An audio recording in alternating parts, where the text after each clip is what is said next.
ओम शांति। ये मुरली का second part है 6 सितंबर 2020, जिसमें बाबा ने बच्चों के प्रश्नों के जवाब दिए। बाबा से पूछा, सूक्ष्म वतन क्या सतलोक से ऊपर है? भक्ति मार्ग में 7 लोकों में सबसे ऊपर सतलोक दिखाते हैं। क्या ब्रह्मापुरी आकाश तत्व से बना है या महातत्व अथवा परम तत्व से बना है?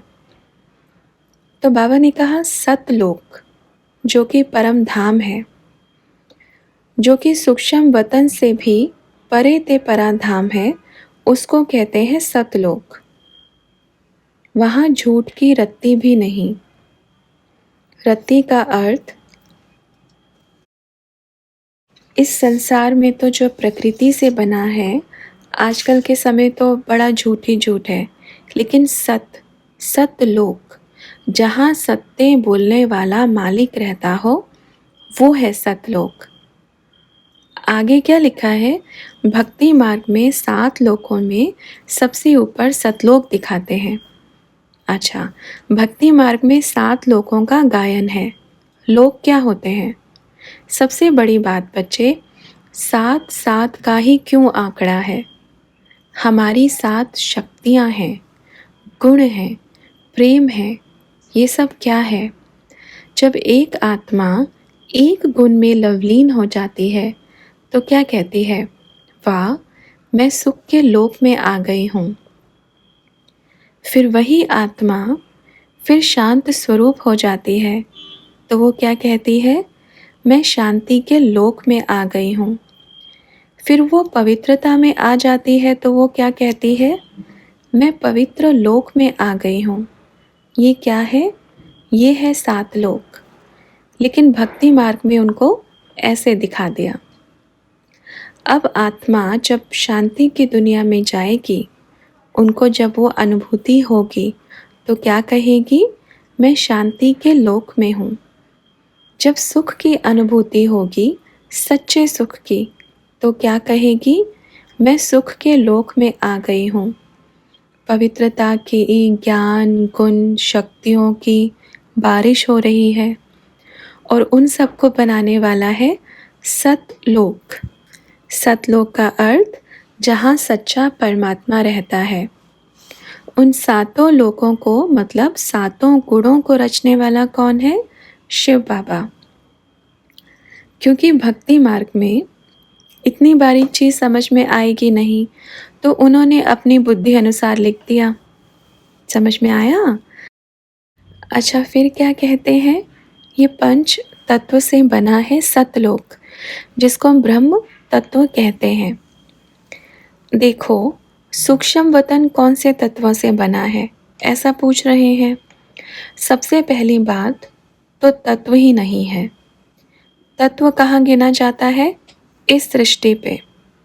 तत्व जैसे पानी, तत्व जैसे धरती, आग, ये तत्व है। ये भी तत्व है, यह भी तत्व है। ये सब क्या है? तत्व है। तत्व मतलब कोई दिखने वाली एक वस्तु। अब वो तो सूक्ष्म, क्या कहेंगे? एक बड़ा, एक लाइट। अब लाइट को क्या कहेंगे? तत्व। यह इसमें से प्रकाश निकल रहा है, जो बत्ती है उसको तत्व कहेंगे, लेकिन इस प्रकाश को तत्व कहेंगे क्या? अच्छा, आप बताओ, तत्व अर्थात क्या होता है? जैसे बोलते हैं ना, एक तत्व पतला पदार्थ, जिसको हम कहते हैं, जो जल में बोलते हैं ना, पानी से पतला तत्व कोई नहीं है, यही कहते हैं ना। लेकिन ये लाइट, तो वो क्या कहेंगे उसको? फिर वो तो पानी के ऊपर घूमते रहेंगे, तो उसको तत्व कहेंगे? वह तत्व में नहीं है। देखो भल, इस दुनिया की ये प्रकाश तत्व में गिना जा सकता है, फिर भी 1% मार्जिन है। लेकिन जो सूक्ष्म वतन और परम धाम का जो प्रकाश है, वो तत्व में गिनती होती ही नहीं। वो तो तत्वों से, हर तत्वों से पार है। जो प्यारा परम धाम है, वो तो एक ऐसा सुनहरा लाइट का स्थान है, जो इस विश्व में किसी भी कोने में उसकी तुलना हो ही नहीं सकती। ठीक है बच्चे, समझ में आया? अच्छा। फिर बाबा से पूछा, धर्मराज का पाठ कब से शुरू हुआ? क्या साकारी ब्रह्मा बाबा का सूक्ष्म शरीर जब जाकर संपूर्ण ब्रह्मा से मिला तब से?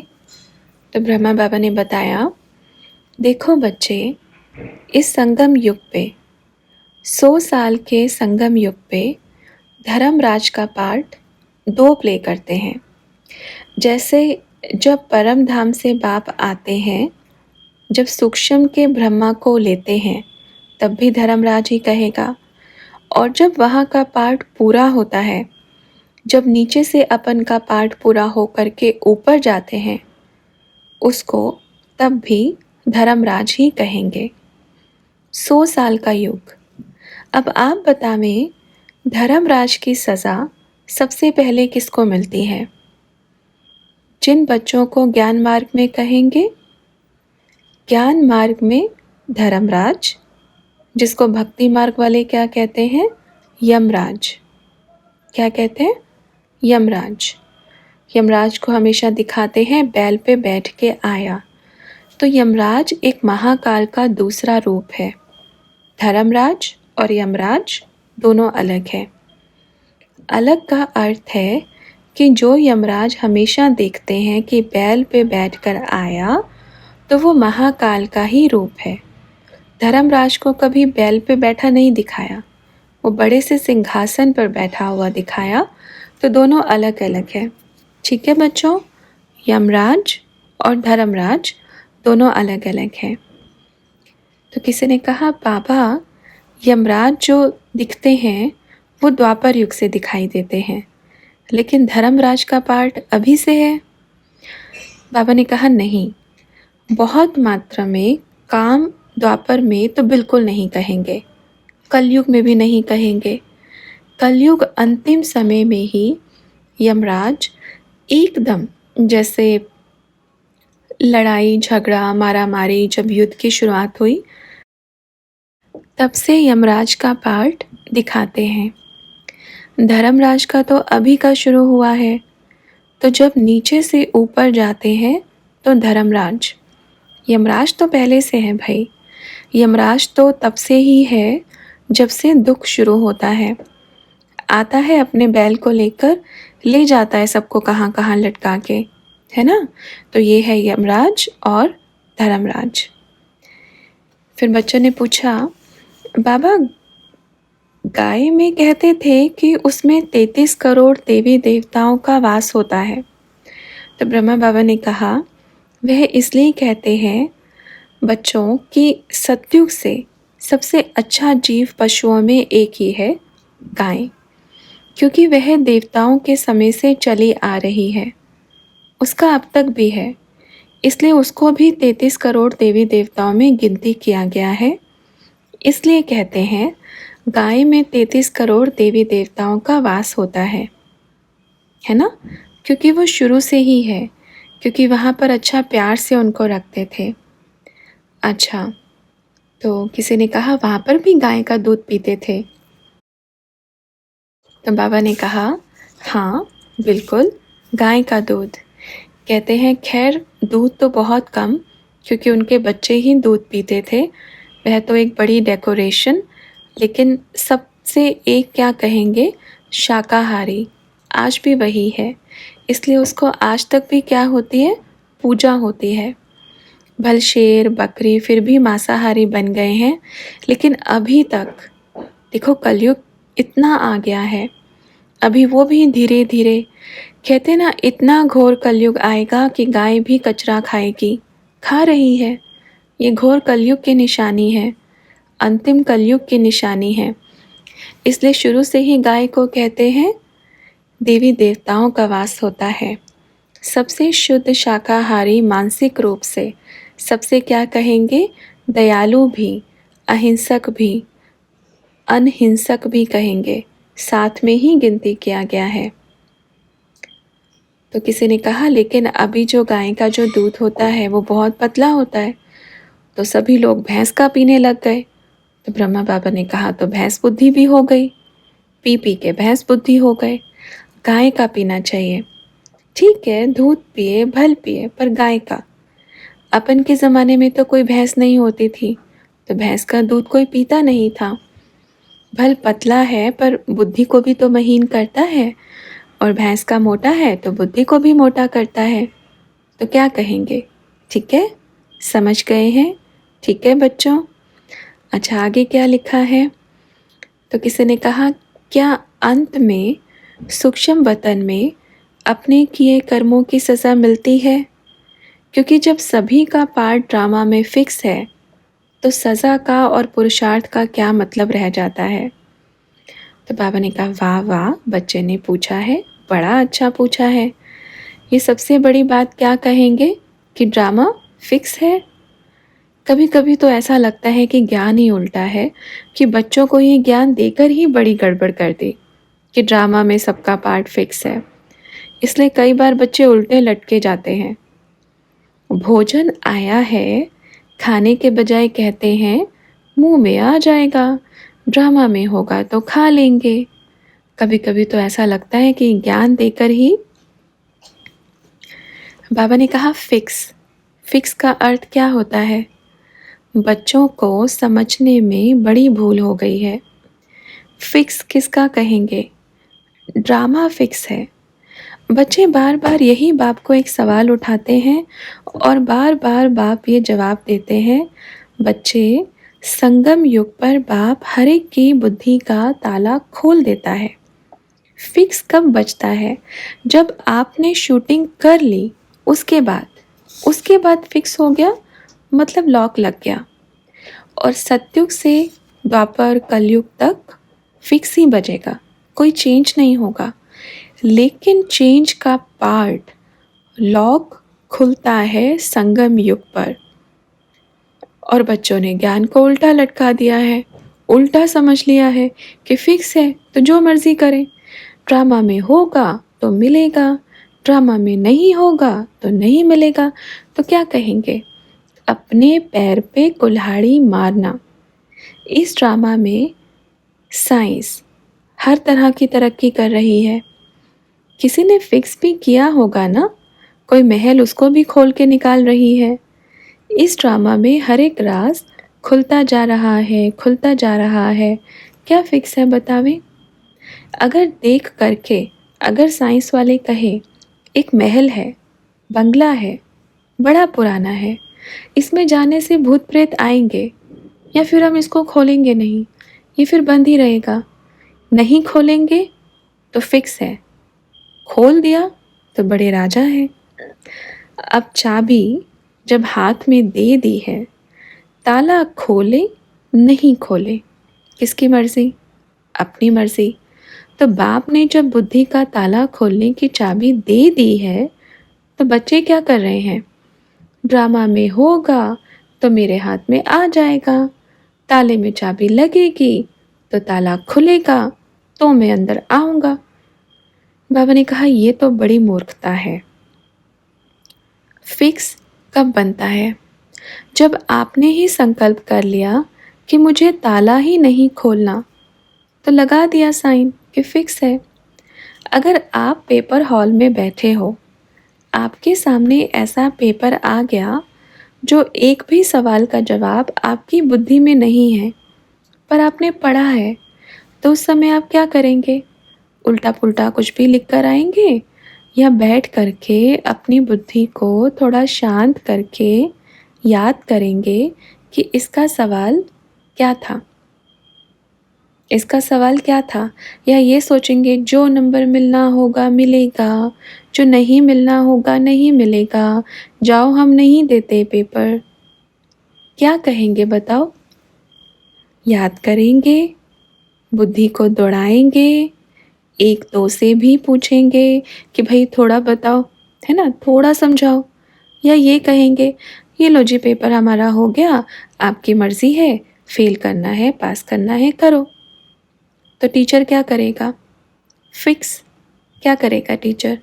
फिक्स करेगा, करना पड़ेगा, क्योंकि आपने पेपर ही इतना ख़राब दिया है। तो जब आप पेपर हाथ में दे रहे हो, बिना लिखे दे रहे हो, बिना पढ़े दे रहे हो, और फिर कह रहे हो कि फिक्स होगा, जो नंबर आएंगे वो मिल जाएंगे। बिना पुरुषार्थ के क्या मिलेगा? बताओ क्या मिलेगा? यह है फिक्स। सबसे पहले ये फिक्स अपनी बुद्धि से निकाल देवें। अगर बाप परिवर्तन कर रहा है तो आज एक और परिवर्तन कर रहा है ड्रामा में। फिक्स का पार्ट अपनी बुद्धि से निकाल करके एक किनारे पर रख देवें। बाप परिवर्तन कर रहा है, आज एक और परिवर्तन कर रहा है ड्रामा में कि फिक्स का पार्ट अपनी बुद्धि से निकाल करके एक किनारे पे रख देवें। नहीं तो फिक्स के चक्कर में सही में फिक्स हो जाएंगे और ऐसे फिक्स हो जाएंगे फिर कहेंगे अरे काश मैं पुरुषार्थ कर लेता, काश मैं बैठ करके थोड़ा बाप को याद करता, थोड़ा ओम करता तो मैं फिक्स नहीं होता।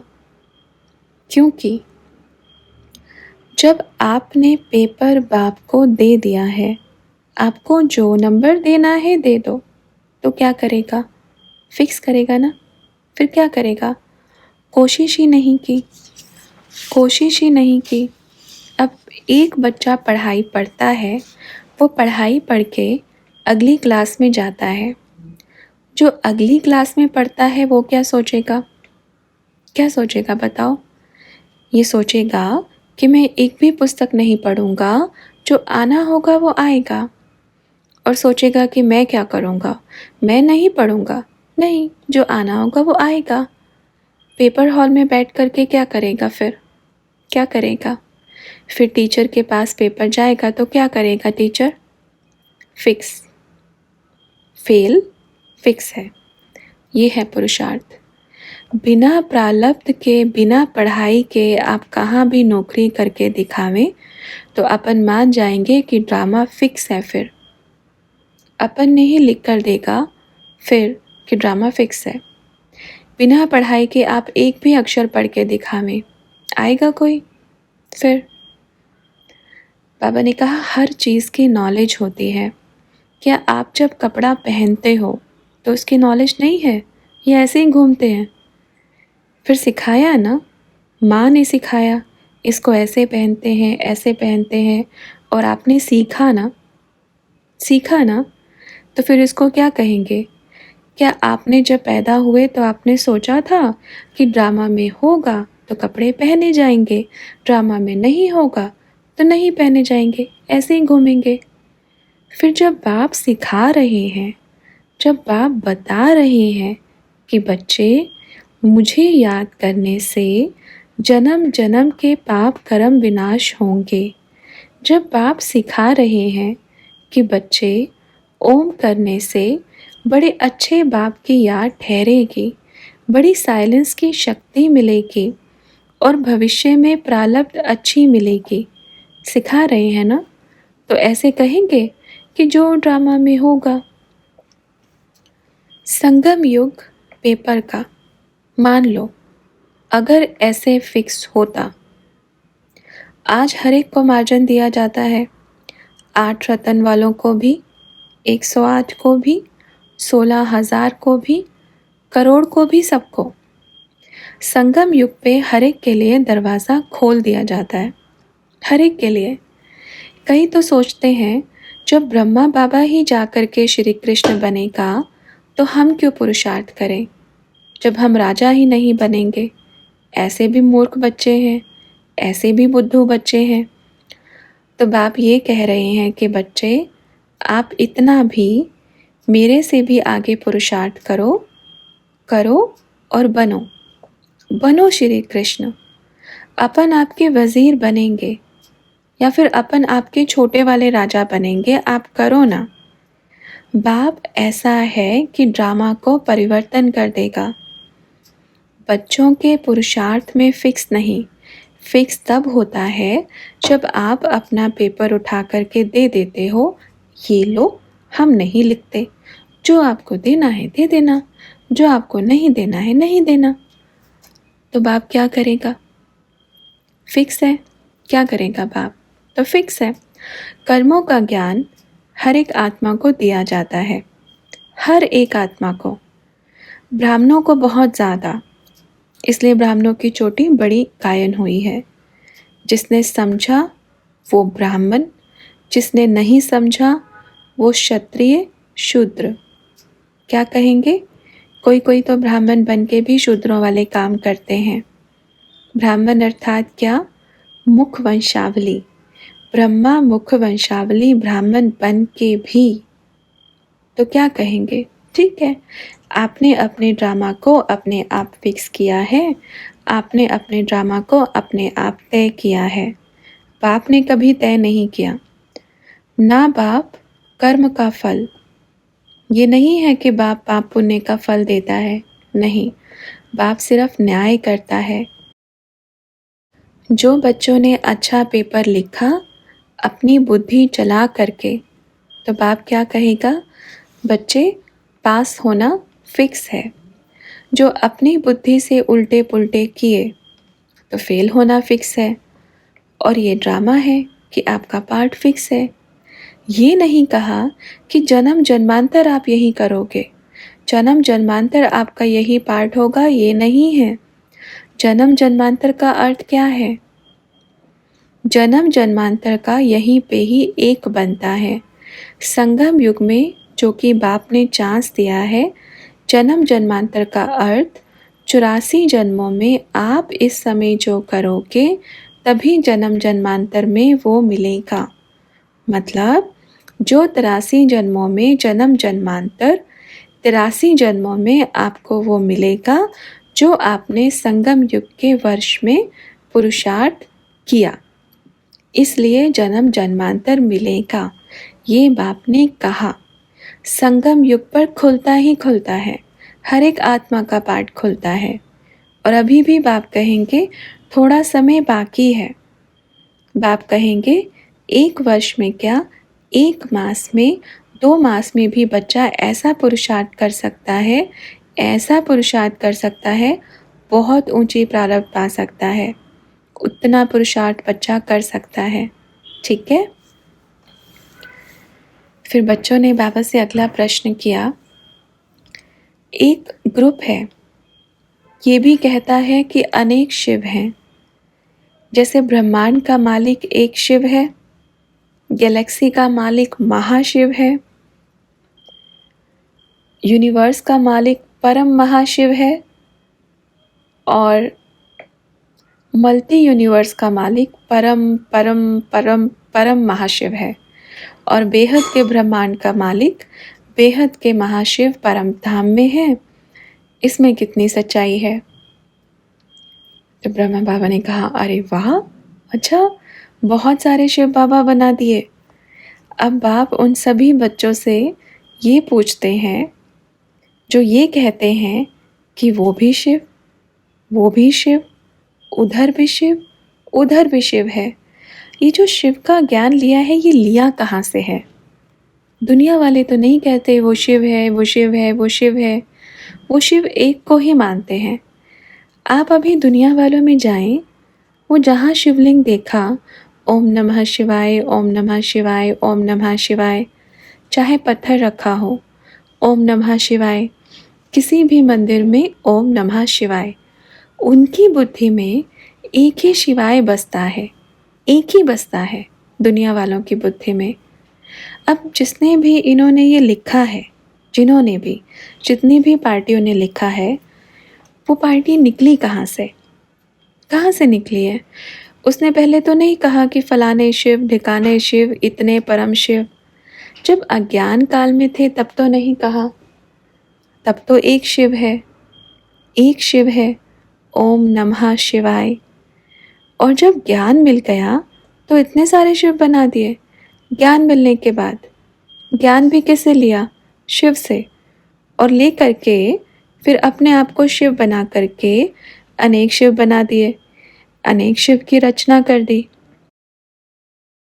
तो बाप ये पूछना चाहते हैं, जब अज्ञानी थे, जब भक्ति मार्ग में थे, तब कितने शिव थे? तब शिव की गिनती बतावें, बतावें। एक मुरली को कहीं बीच में से अटका दिया, कहीं बीच में से पॉइंट उठाया, कहीं उल्टी लटका के पढ़ा दिया, कहीं टेढ़ी लटका के पढ़ा दिया, कहीं सीधी लटका के पढ़ा दिया और उसमें से उठा कर के क्या कह दिया, फलाना शिव अलग अलग अलग।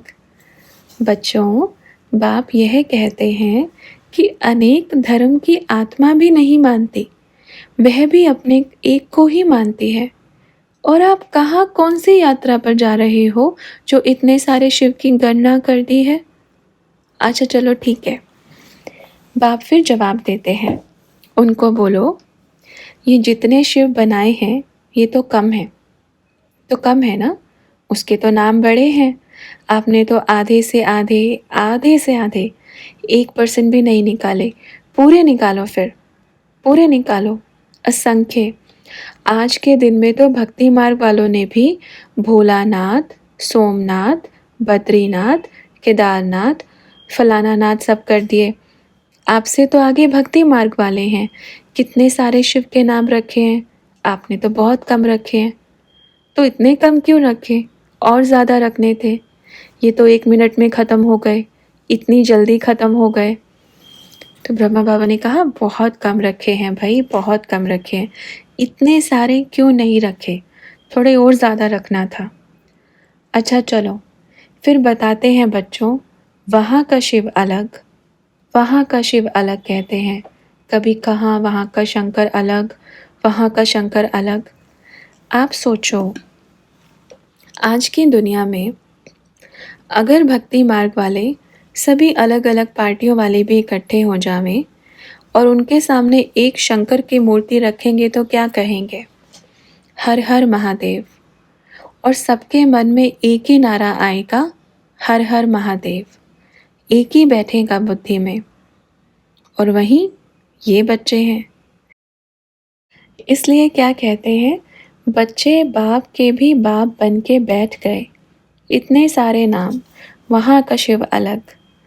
अच्छा, बाप एक है, बाप के बच्चे अनेक हैं। बाप ने सबको अलग अलग डिपार्टमेंट दे दिया। क्या दे दिया? संभालो। तो क्या कहेंगे, यहाँ पे भी बाप, यहाँ पे भी बाप, इसका मालिक अलग, उसका मालिक अलग, ये कहेंगे। अरे कोई तो एक मैनेजर होगा ना इनका, इतने सारे शिव का कोई तो एक होगा।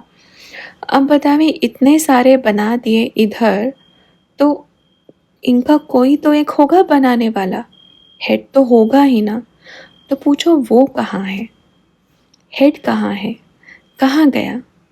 एक बाप को भूलकर अनेकों में बुद्धि, और यहीं से कहते हैं भक्ति मार्ग। माता रानी, जय हनुमान, जय राम, जय विष्णु, जय ब्रह्मा बाबा, है ना, जय शिव शंकर महाराज। ये यहीं से ही भक्ति कहाँ से शुरू हुई? अभी आ जाओ इधर, यहाँ से कहाँ से शुरू हो गई? यहाँ से शुरू हो गई। आपकी पार्टी का अलग भगवान, मेरी पार्टी का अलग भगवान। बाप तो नहीं कहेगा, बाप अब ये कहेगा कि ये सभी बाप के बच्चे हैं। हाँ, भल बाप का ज्ञान सुना रहे हैं, पर बाप संदेश देना चाहते हैं, बच्चों ज्ञान को सीधा कर लो, उल्टा नहीं लटकाओ, न खुद लटको न दूसरों को लटकाओ। अब इस मुरली को सीधा पकड़ो, ऐसे पकड़ोगे तो एक बाप नज़र आएगा, एक मेरा बाबा और मैं, और दिखेगा ओम, मतलब वो और मैं। क्या नज़र आएगा? वो और मैं। ऐसे पकड़ेंगे तो ही दिखेगा, ऐसे पकड़ेंगे तो उल्टा पुल्टा दिखने लग जाएगा, कुछ कुछ दिखेगा, कुछ कुछ दिखने लग जाता है। समझ में नहीं आएगा तो उल्टा ही सुनाएंगे, उल्टा ही लटकाएंगे। जब तक मुरली को सीधा नहीं पकड़ेंगे, ऐसे नहीं पकड़ेंगे तो कैसे चलेगा? कई बच्चे क्या करते हैं, मुरली सुनाते हैं, मुरली में से अपने मतलब की पॉइंट निकालते हैं और बाकी की ओम शांति मना गायब कर देते हैं। अपने मतलब की क्या? मान लीजिए आप अपने जिस राज्य में, उसका नाम आ गया कभी भी, उस समय तो नहीं था वो राज्य, एक ही होगा।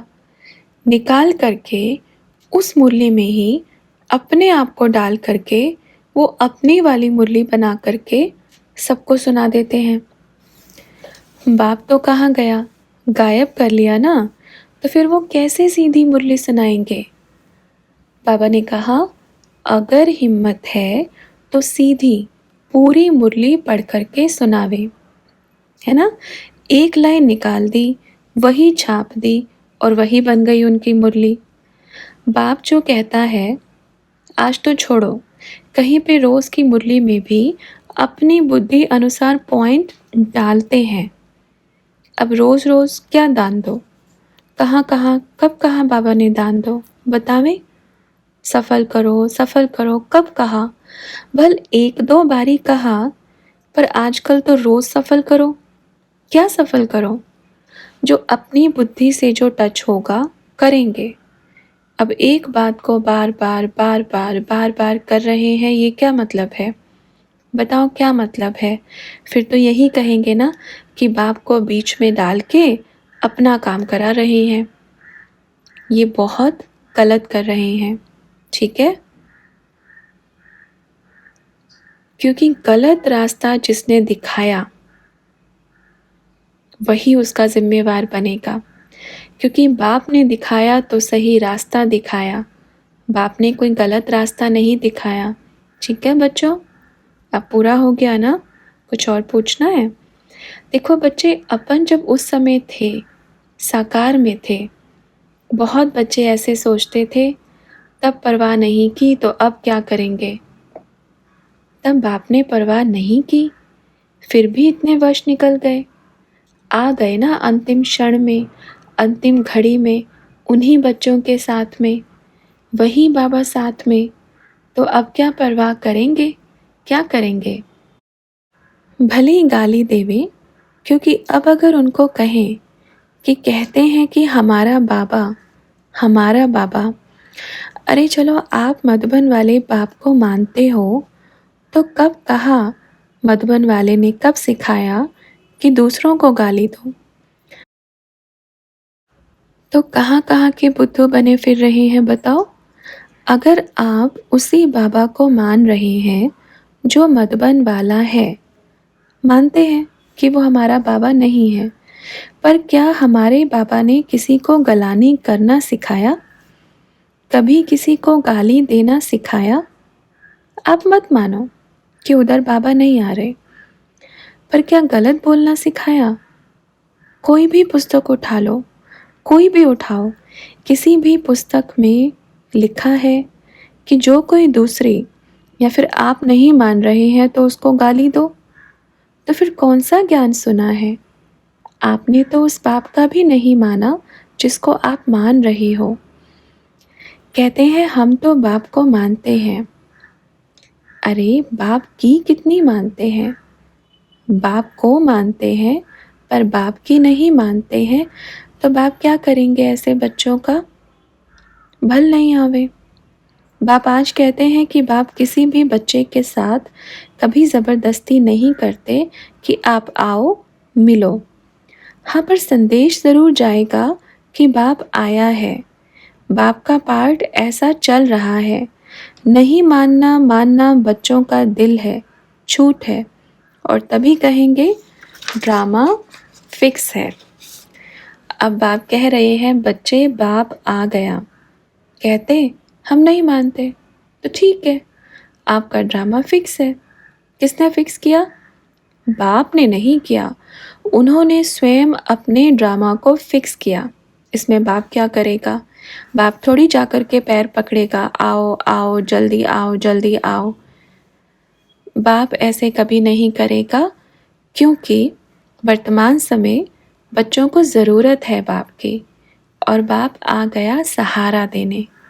रो रहे थे कहाँ गए बाबा, तो बाप मिलने आया है, और कहेंगे जब आया हूँ तो कहते हम नहीं मानते, तो ठीक है अपन और किसी के पास चलते हैं, मत मानो, बाप का क्या जाएगा। इसलिए सभी बच्चों को बाप संदेश देना चाहते हैं, बहुत ड्रामा में उल्टी पुल्टी जो भी होगा लेकिन आप बच्चे क्या कहते हैं? आपका दिल क्या कहता है? दिमाग क्या कहता है? क्योंकि जब जब परिवर्तन हुआ है, विरोधी भी खड़े हुए हैं, ऐसे सहयोगी भी खड़े हुए हैं। सहयोगियों का नाम ऊंचा हुआ है और विरोधियों का नीचे हुआ है।